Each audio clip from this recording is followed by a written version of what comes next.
Good morning, students. We will continue with the democratic form of government today. Myself, Madhusmita Biswal. So, last class we learned what is a government. Then we learned about the types of government that we had in the past, like we had the monarchy kind of government. Then we learned what is a democracy, as the Indian government follows the democratic form of government. Then we learned about the basic features of a democratic government. We learned about what is elections in the last class. So we will continue it today.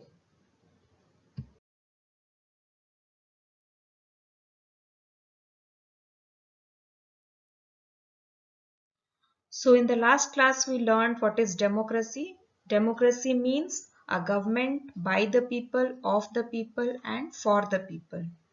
So in democratic form of government, we generally vote and select the leader for our country. Now we will learn about what is the voting procedure. In India, voting is done through secret ballot process. That is, the candidate we vote for remains secret. People, they used to mark their choice on a ballot paper. It had the names of the candidates with their symbols. Voters marked their choice with rubber stamp and dropped the folded ballot paper in a sealed ballot box.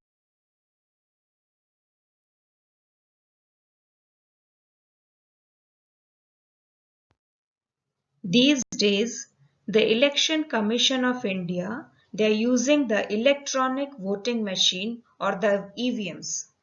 Now this machine is used nowadays for voting as it enables the voters to cast their vote by pressing the blue button against the name and the symbol of their choice of candidate. Now why this was introduced? Because it made the process of casting vote and declaring the results faster.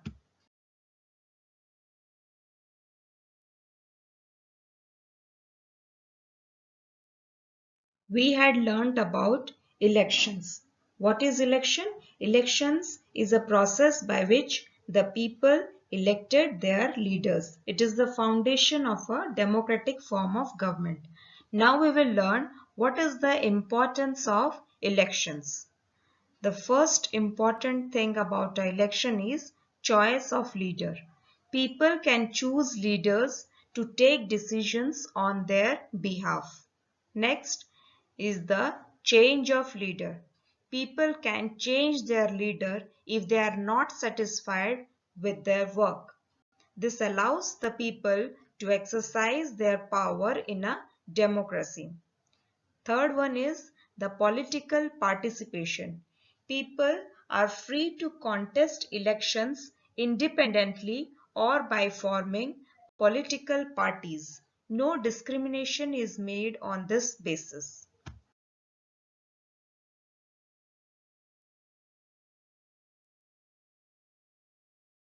After the British rule, when we got our independence, our constituent members, they gave to this country the democratic form of government. So India adopted the democratic form of government. Now we'll know what are the features of the Indian government.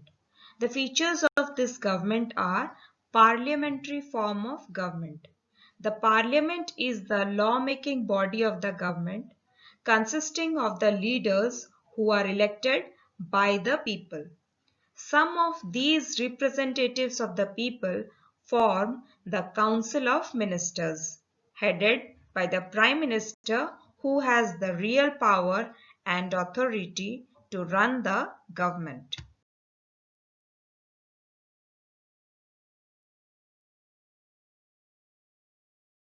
The second feature is the republican structure. India is republic and the head of the state, that is the president, is elected. He is also the commander-in-chief of the Indian Armed Forces. The third feature is the structure of Indian government. The Indian government is divided into three branches having different powers. Legislature refers to the elected representatives of the people who make laws.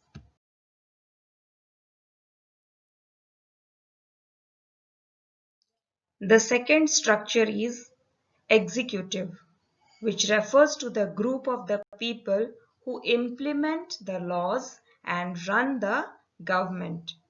The third one is judiciary, which refers to the system of courts to settle disputes.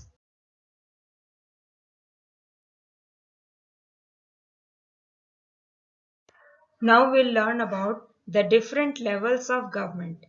Indian government works at three different levels to carry out its duties smoothly. The division of power at each level is clear.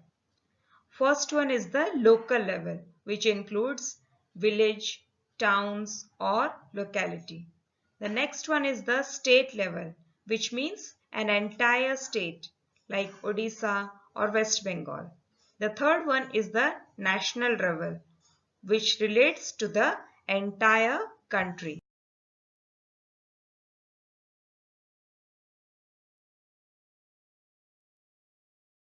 Now we'll know what are the responsibilities of a citizen.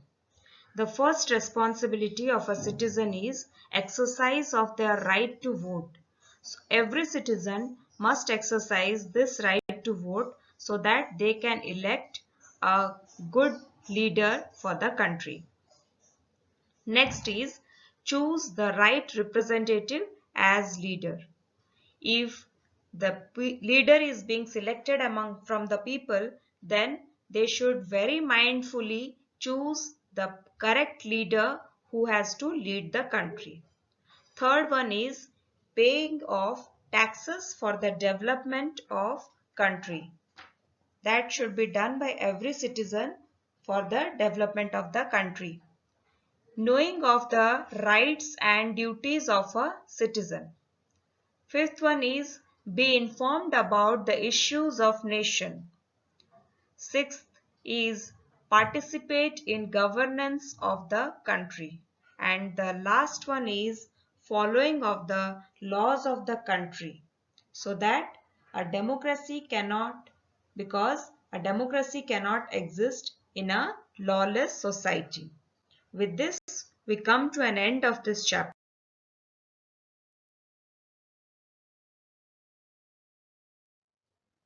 We will summarize here what we learned in this chapter.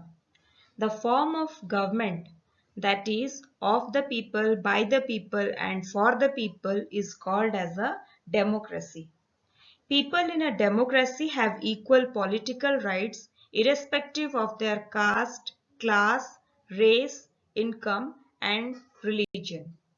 In a democracy, it is the people who choose their leaders through election.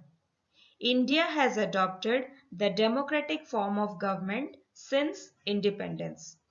Indian constitution has divided the Indian government into three branches having separate powers. That is the legislature, executive and judiciary. The Indian government works at the local level, state level and the national level. The EVMs have made the process of casting a vote and declaring the election results in India faster. And as citizens of a democracy, we have to fulfill and perform certain responsibilities. So, I hope you must have understood this chapter clearly by now. Thank you.